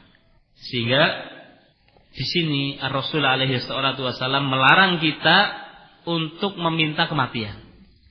La yatamanna yanna ahadukumul mauta lidurrin nazala bihi. Janganlah salah seorang kalian meminta kematian karena musibah yang menimpanya. Fa in kana la budda fa'ilan. Jika memang harus meminta, falyakul hendaklah maka natil hayatu khairal li wa tawaffani idza kanatil wafatu khairal li. Wahai Allah, berilah aku kehidupan jika memang hidup ini lebih baik bagi saya. Dan wafatkanlah, matikanlah saya jika memang kematian itu lebih baik bagi saya. Jadi yang dipinta bukan matinya, tapi dipinta apa? Yang terbaiknya. Dahulu di zaman Nabi alaihi salatu wasallam ada 2 sahabat. Ini akrab, ya. Kedua-duanya ini orang yang salih. Salah satu dari 2 sahabat ini meninggal. Kemudian tidak berapa lama sahabat yang satu meninggal. Kemudian Nabi alaihi salatu wasallam mengatakan sahabat yang ini lebih tinggi derajatnya daripada yang mati lebih dahulu. Karena apa? Orang yang mati lebih dahulu kan sudah tidak bisa beramal. Sementara temannya itu kan masih punya umur, setelah ditinggal mati temannya, beramal tentu lebih apa? Tinggi derajatnya. Hidup itu mahal. Kalau kita pergunakan untuk kebaikan, maka kita sendiri nanti akan memetik hasilnya. Kemarin tentang asyratus sa'a, ya, tanda-tanda hari kiamat, ya. Tentunya kajian yang sangat menyentuh sekali terhadap hati-hati kita, ya, tentang asyratus sa'a. Dan tentunya kita jika mengingat kematian, mengingat hari kiamat, kita akan teringat perbekalan apa yang sudah kita siapkan untuk datangnya hari yang seperti itu. Ketika seorang mati, terputuslah amalan dan sudah tidak bisa lagi mendapatkan pahala kecuali disebutkan hadis illa min salat, shadaqatil jariyah, wa ilmin yuntafa'u bihi, aw waladin shalihin yad'ulah. Apabila Ibnu Adam meninggal, terputus darinya amalan, sudah tidak bisa lagi mendapatkan pahala kecuali 3 orang, 3 golongan. Yang pertama adalah shadaqah jariyah, amalan shadaqah jariyah. Shadaqah jariyah itu adalah infak, ya, yang kamu berikan, yang terus dimanfaatkan kebaikannya oleh orang lain sampai kamu pun sudah meninggal. Misalnya mewakafkan mushaf Al-Quran di masjid, membangun sumur umum, mengalirkan sungai, membuat masjid, mewakafkan masjid, membuat penginapan untuk musafir. Tadi ingat kalau kalian ingin membuat penginapan gratis untuk musafir, ya perlu ada peraturan. Nanti jangan-jangan dimanfaatkan untuk apa? Kejelekan. Ya, ketat peraturannya. Ini di antara amal jariyah. Amal jariyah yang kamu sudah meninggal, apa yang kamu wakafkan, apa yang kamu berikan masih dimanfaatkan oleh orang lain. Bahkan kamu sebelum meninggal pun kalau wakaf itu dimanfaatkan, kamu dapat pahala. Tidak terlalu berat aslinya. Orang saban hari misalnya menyisihkan uangnya 1.000. Secara teori nggak berat, prakteknya nggak tahu. Ya, 1.000 sampai 2 bulan 60.000 untuk membeli mushaf Al-Quran dan cukup wakafkan di masjid, orang baca, kamu sedang jalan, kamu dapat pahala. Kamu sedang tiduran, mushaf itu dibaca, kamu dapat pahala. Yang namanya wakaf gak harus besar berupa masjid seperti ini, yang mewah ini, ya. 1 mushaf Al-Quran, buku yang bagus, kamu wakafkan, taruh di masjid misalnya biar orang membaca, terutama di halte-halte atau di terminal-terminal, ya, di bandara-bandara, butuh mereka para musafirin. Secara umum itu hatinya lembut, ya, para musafirin itu secara umum hatinya lembut, sehingga kalau ada di musola-musola yang ada di terminal-terminal, stasiun-stasiun, ada buku-buku yang baik, mereka akan baca. Ya, mungkin kamu sedang santai, kamu dapat pahala. Ya, kamu sudah mati, kamu tetap dapat pahala. Shadaqah jariyah. Tidak harus banyak, sesuai dengan kemampuan kita masing-masing. Yang kedua, ilmu yang bermanfaat. Kita mengajarkan ilmu dengan tulus kepada orang lain, kemudian orang itu mengamalkannya, kita dapat pahala. Kemudian anak yang salih yang mendoakan orang tuanya. Anak yang salih yang mendoakan orang tuanya. Yang mereka adalah penyejuk mata, ya, orang tua. Beda dengan anak yang tidak salih. Anak yang tidak salih, ketika orang tua hidup nyusahkan orang tua. Ketika orang tua mati, bukannya diurusi jenazahnya, disolati, rayahan, rebutan warisan. Ya subhanallah, kita ingin seperti itu, waliyadzubillah. Dahulu Rasul alaihi wasallam pernah menyebutkan minal kabairi syatmur rajuli abawai. Termasuk dosa besar seorang mencela kedua orang tuanya. Sahabat heran, "Ya Rasulullah, apa ada seorang anak kok mencela kedua orang tuanya?" Pertanyaan yang luar biasa ya. Kira-kira di zaman sekarang ada enggak orang bertanya seperti itu? Ya? "Ya Rasulullah, apa ada anak mencela kedua orang tuanya?" Luar biasa. Generasi yang dibimbing dengan wahyu itu betul-betul ya ucapannya santun, perbuatannya baik. Sampai mereka menganggap tabu dan aneh jika ada anak kok sampai mencela orang tuanya. Ya, aneh. Kemudian Nabi menjelaskan, yasubbu abar rajul fayasubbu abah. Seorang mencela bapak orang lain, lalu orang itu balik mencela bapaknya. Itu di antara bentuk mencela orang tua. Jadi mencela orang tua itu ada dua bentuk. Mencela secara langsung, mengatakan pada orang tua ucapan yang jelek, itu jelas mencela. Atau kamu mencela orang tua orang lain, ya orang tua teman kamu cela, maka teman kamu balik mencela orang tua kamu. Kamu juga termasuk mencela orang tua kalau seperti itu. Ya. Tapi yang hendak kita garis bawahi, pertanyaan sahabat, "Ya Rasulullah, apakah ada orang mencela kedua orang tuanya?"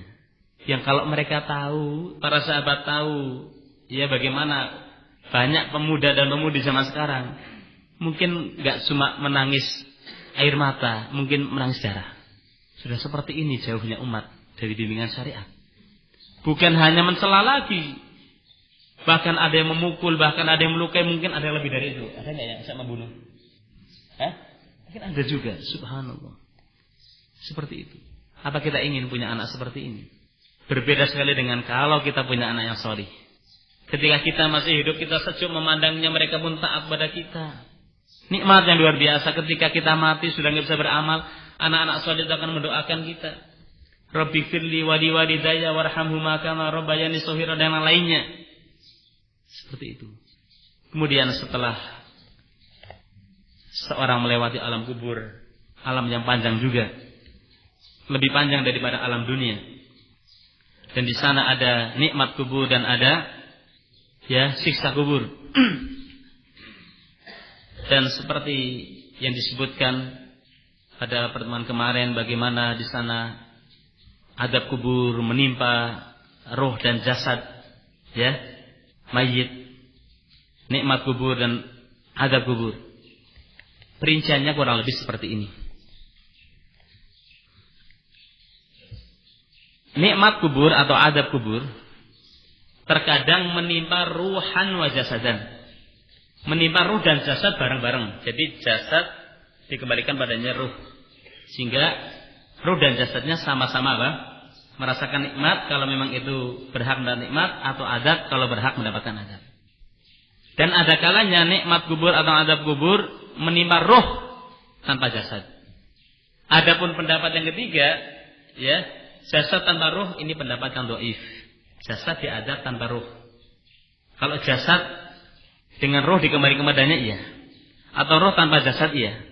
Tapi jasad tanpa ruh diadab, sebagian ulama mengatakan ini pendapat dhaif. Jadi ada kalanya adab kubur itu menimpa seorang, menimpa ruh dan jasadnya, dan ada kalanya menimpa ruhnya saja. Dan ketahuilah, Allah Subhanahu wa taala tidak akan mengadab ruh, tidak akan mengadab jasad yang padanya ada ruh yang mengenal Allah dan cinta kepada Allah. Yang diadab oleh Allah adalah jasad yang padanya ada ruh yang benci kepada Allah, menentang Allah, tidak mengenal Allah. Inilah jasad yang diadab di alam kuburnya. Adapun jasad yang padanya ada ruh yang mengenal Allah Subhanahu wa taala, cinta kepada Allah, mendahulukan perintah Allah dari yang lainnya, meninggalkan larangan Allah, jasad yang seperti ini tidak akan diadab. Kemudian akan berakhir kepada alam akhirat, alam yang kekal, yang padanya ada surga dengan beragam kenikmatannya, dan ada neraka dengan segala kedahsyatannya. Ikhwani fiddin rahimakumullah, Intinya bahwa manusia hidup di dunia ini sampai batas waktu yang ditentukan oleh Allah Subhanahu wa taala. Kemudian pada suatu hari nanti pasti dia akan mati. Pasti akan berjumpa dengan Allah Subhanahu wa taala. Sebagaimana firman Allah Subhanahu wa taala, "Kullu nafsin dha'iqatul maut." Setiap jiwa pasti akan merasakan kematian. Setiap jiwa pasti akan merasakan kematian. Demikian pula bahwa kematian adalah hakikat yang tidak bisa kita hindari. Hanya saja kita tidak tahu kapan kematian ini akan datang. Sebagaimana firman Allah Subhanahu wa taala dalam surat Luqman, "Innallaha 'indahu 'ilmus sa'ah wa yunazzilul ghaitsa wa ya'lamu ma fil arham. Wa ma tadri nafsum madza taksibu ghadan wa ma tadri nafsum bi ayyi ardin tamut. Innallaha 'alimun khabir." Sesungguhnya Allah hanya pada sisinya saja pengetahuan tentang as-sa'ah, pengetahuan tentang hari kiamat, dan dialah yang menurunkan hujan dan mengetahui apa yang ada dalam rahim. Tiada seorang pun yang dapat mengetahui dengan pasti apa yang akan diusahakan besok hari. Dan tiada seorang pun yang dapat mengetahui di bumi mana dia akan mati. Sesungguhnya Allah Maha mengetahui lagi Maha mengenal. Ayat ini yang disebut dengan mafatihul ghaib, kunci-kunci gaib, itu ada 5. Yang pertama adalah tentang datangnya hari kiamat. Yang kedua tentang apa yang ada dalam rahim. Yang kedua adalah tentang hujan. Yang ketiga adalah apa yang ada dalam rahim. Yang ketiga adalah apa yang akan dilakukan oleh seorang di esok hari. Dan yang kelima adalah di bumi mana seorang akan mati. Adapun yang pertama tentang hari kiamat, tidak ada seorang pun yang tahu kapan datangnya hari kiamat. Apakah suku Quraisy, apakah suku Maya, ya, ataukah suku ini dan itu, tidak ada yang tahu. Telah banyak buku-buku penimbun yang memuat, ya, keterangan bahwa kiamat akan terjadi tahun sekian-sekian. Diprediksi pada abad ke-10 atau ke-11 Hijriah itu kiamat. Ternyata sampai sekarang nggak kiamat. Tahun 2012 diprediksi kiamat. Bahkan sebagian orang membuat bunker ya, apa? Bunker ya, buat bunker untuk bersembunyi supaya kalau kiamat datang nggak kena. Nggak ngerti kiamat itu apa, ya. Artinya sebagian orang yakin kiamat ada, cuma mereka itu memprediksi kiamat akan datang sekian tahun lagi. Semuanya itu dusta. Ketika Nabi SAW ditanya oleh Jibril, atau ketika Nabi ditanya oleh Jibril tentang kapan datangnya hari kiamat, Nabi mengatakan, "Mal mas'ulu anha bi'a'lama minas sa'il." Orang yang ditanya tidak lebih tahu dari yang bertanya. Artinya saya dan kamu, ya Jibril, tidak tahu datangnya hari kiamat. Kalau Nabi, ya Rasul yang paling mulia, itu saja gak ngerti kapan datangnya hari kiamat, kok suku Maya ngerti kapan datangnya hari kiamat. Kalau Jibril, malaikat yang paling mulia di hadapan Allah, gak ngerti kiamat, apa ahli ramal itu mampu? Gak ada yang tahu kapan datangnya hari kiamat, yang tahu hanya Allah Subhanahu wa taala. Kemudian masalah hujan, kapan akan turun, ini hanya Allah Subhanahu wa taala yang tahu. Adapun ya para ahli ya yang mengetahui tentang cuaca, mereka pun sifatnya masih apa? Perakiraan cuaca. Karena bisa jadi ada mendung tapi tidak ada apa? Hujan. Bisa jadi. Dan bisa jadi terjadi suatu saat yang seharusnya musim penghujan ternyata masih apa? Kemarau. Bisa jadi seperti itu. Hanya Allah yang tahu. Hanya Allah yang tahu. Adapun manusia hanya sekedar perakiraan saja. Bisa benar, bisa salah. Kemudian apa yang ada dalam rahim, hanya Allah yang tahu. Kalau dia mengatakan sekarang sudah ada alat yang canggih bisa mendeteksi apa? Janin, ya, bisa mendeteksi. Ya ini laki-laki atau perempuan. Ya, seperti apa jatuhnya sehat atau tidak, baginya sehat atau tidak. Bagaimana? Ini kan gaib. Jawabannya, apa yang bisa diketahui oleh kita sekarang di dunia ini bukan gaib. Katanya tidak ada yang tahu yang ada di rahim kecuali Allah. Yang di rahim itu kan banyak. Apakah alat canggih itu bisa mendeteksi ya anak itu nantinya celaka atau bahagia? Bisa nggak deteksi? Ya, rezekinya berapa? Nggak bisa mendeteksi. Bahkan sebelum munculnya alat yang canggih seperti ini dulu, secara manual itu orang sudah bisa mendeteksi kemungkinan laki-laki, kemudian ini perempuan dengan puting ibunya sama dahulu. Ya, secara manual dikatakan bisa dari situ. Ya. Tapi apakah manusia ya bisa memprediksi baik itu dengan alat atau bukan dengan alat, ya anak ini rezekinya seberapa, matinya di mana? Gak bisa. Ini gaib, hanya Allah SWT yang tahu.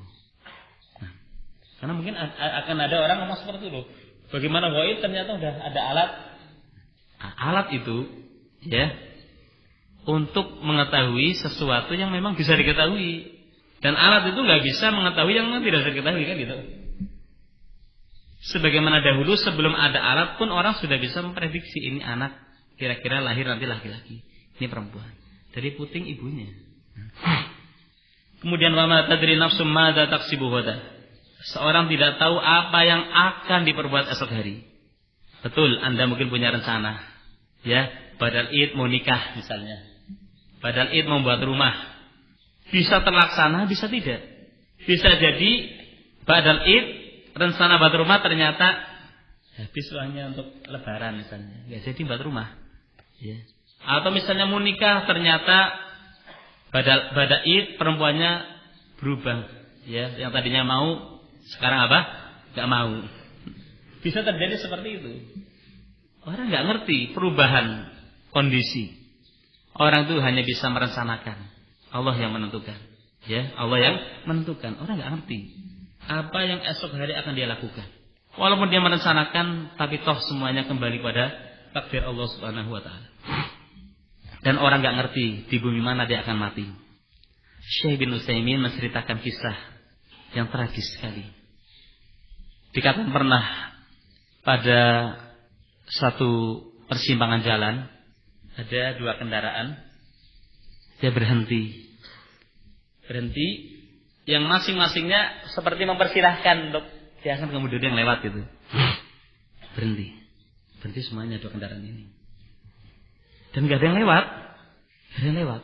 Kemudian entah bagaimana ternyata kedua-duanya akhirnya apa? Jalan semuanya. Terjadi tabrakan, mati salah satunya. Lihat, dia berhenti sejenak untuk menyempurnakan umurnya. Kalau belum mati, belum saatnya mati, belum mati. Berhenti dulu ya kan? Kenapa nggak dari tadi tabrakan langsung mati? Ya, belum selesai ajalnya, masih ya tersisa 5 menit misalnya. Nunggu dulu di sini, ya. Kemudian pas ketika maju, tabrakan mati salah satunya. Orang tidak akan mati sampai dia itu mendapatkan ajal, mendapatkan jatah umur dan rezekinya secara utuh. Baik itu matinya normal ataupun tidak normal. Tidak mungkin seorang itu mati kecuali dia telah mengambil penuh jatah hidupnya dan jatah apa? Rezekinya. Ikhwani fiddin rahimakumullah. Inilah dunia yang kita sedang berada di dalamnya. Ia akan berakhir seberapapun panjangnya umur seorang badannya. Ini adalah hakikat yang tidak bisa kita tolak. Kita melihat sekitar kita, saudara-saudara kita, tetangga kita, satu demi satu mereka meninggalkan kita. Oleh karena itu Ar-Rasul alaihi salatu wassalam memerintahkan kita untuk memperbanyak penghancur kelezatan, yaitu al-maut. Ar-Rasul alaihi salatu wassalam bersabda, "Aksiru dzikra hadhil ladzat. Aksiru dzikra hadimi al-ladzat al-maut." Perbanyaklah kalian mengingat penghancur kelezatan, yaitu kematian. Oleh karena itu Ar-Rasul alaihi salatu wassalam mensyariatkan kita untuk ziarah kubur dengan sabdanya, "Zurul kubur fa innaha tudzakirukum al-akhirah." Berziarah kuburlah kalian, sesungguhnya ziarah kubur itu akan mengingatkan kalian kepada kematian, kepada akhirat. Seperti ini hikmah dari ziarah kubur. Tetapi bukan ziarah kubur yang dilakukan oleh sebagian orang dengan melakukan perjalanan jauh ke tempat kuburan orang yang dianggap keramat, dianggap solih. Bagaimana kamu meninggalkan kuburan yang ada di kampungmu? Mungkin bapakmu yang sudah meninggal belum pernah kamu kunjungi. Mungkin tetanggamu, mungkin temanmu, tapi kenapa kamu mengunjungi kuburan yang jauh yang kamu anggap itu punya apa? Keramat. Padahal tujuan dari ziarah kubur itu apa? Mengingat kematian. Orang kalau ziarah kubur sesuai dengan sunnah Nabi, tuntunan Nabi, setidaknya akan ada 5 perkara yang akan dia dapat. Yang pertama, dia akan mendapatkan pahala karena dia itu mengikuti sunnah Nabi. Yang kedua, akan lembut hatinya, sehingga kalau lembut hatinya nggak akan gembeleng hidupnya, nggak akan angkuh, nggak akan congkak, lembut hatinya. Yang ketiga, akan ingat akhirat. Yang keempat, yang pertama tadi, berapa pahala karena mengikuti sunnah Nabi. Yang kedua, melembutkan hati. Yang ketiga, mengingat akhirat. Yang keempat, berbuat baik kepada si mayit. Kita mendoakan, assalamualaikum ahla diyar minal muslimin wal mu'minin wa inna insyaallah bikum lahiqun yaghfirullahu lana walakum. Semoga Allah ampuni kami dan kalian. Yang kelima, berbuat baik terhadap diri sendiri, karena kan mendoakan diri sendiri. Yaghfirullahu lana walakum. Semoga Allah ampuni kami dan kalian. Seperti itu tujuan ziarah kubur. Namun ketika ziarah kubur tidak sesuai dengan tuntunan syariat, 5 faedah tadi nggak akan didapat, bahkan hasilnya sebaliknya. Bukan mengikuti sunnahnya Nabi, tetapi menyelisih sunnahnya Nabi. Nah, Nabi kan melarang dari apa?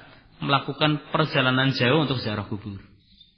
Kemudian bukan melembutkan hati, karena umumnya orang ziarah kubur itu untuk laris. Sebagian pedagang ziarah kubur supaya nanti apa? Laris kuburannya. Kalau pejabat supaya langgeng jabatannya, naik pangkatnya. Seperti itu. Tidak ingat akhirat, yang diingat dunia. Yang diingat dunia. Bukan mendoakan si mayit, tapi malah minta, ya Mbah Fulan, ya Wali Fulan. Bukan mendoakan, minta malah. Dan bukan berbuat baik terhadap diri sendiri, bahkan berbuat jelek. Kemudian di antara fenomena yang mungkin terjadi di tengah masyarakat tentang ziarah kubur ini, sebagian orang mengkhususkan ziarah kubur kalau mau Ramadan atau mau Id atau setelah Id. Ziarah kubur itu kapan saja kita lakukan. Kuburan yang ada di kampung kita, sanak famili kita, keluarga kita, tetangga kita, teman-teman kita kunjungi kuburannya, kita doakan mereka. Dan setelah itu pulang. Seperti itu. Adapun menyengaja sebelum Id atau sebelum Ramadan, ini butuh adanya dalil. Karena ziarah kubur itu kan amalan yang apa? Masyru' yang disyariatkan. Kok menentukan harus? Yang namanya ingat kematian apa kalau mau Ramadan saja? Atau setiap saat kita disuruh ingat kematian? Setiap saat. Setiap saat. Maka kapan ada kesempatan, kita mengunjungi kuburan yang ada di kampung kita. Doakan keluarga kita, doakan teman-teman kita yang sudah meninggal. Dan kita yakin bahwa kita akan menyusul mereka. Orang seperti ini hidupnya itu tidak akan takabur. Jadi akan menyusul saudara-saudaranya yang telah mendahulunya meninggal. Ikhwani fiddin rahimakumullah.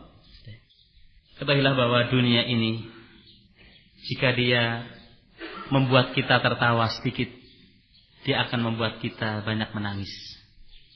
Tiada satu rumah yang dipenuhi dengan kesukacitaan, pasti nantinya pun akan dipenuhi dengan kesedihan.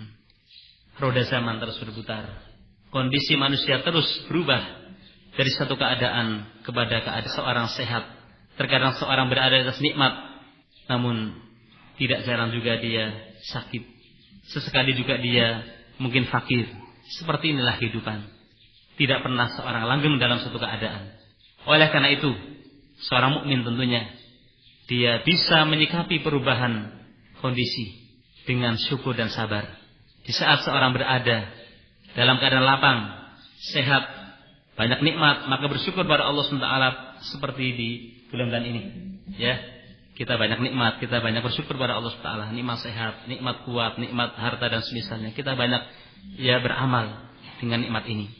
Kemudian di saat kita harus menghadapi ujian dan cobaan, kita bersabar. Tiada kehidupan yang lebih indah dari ini.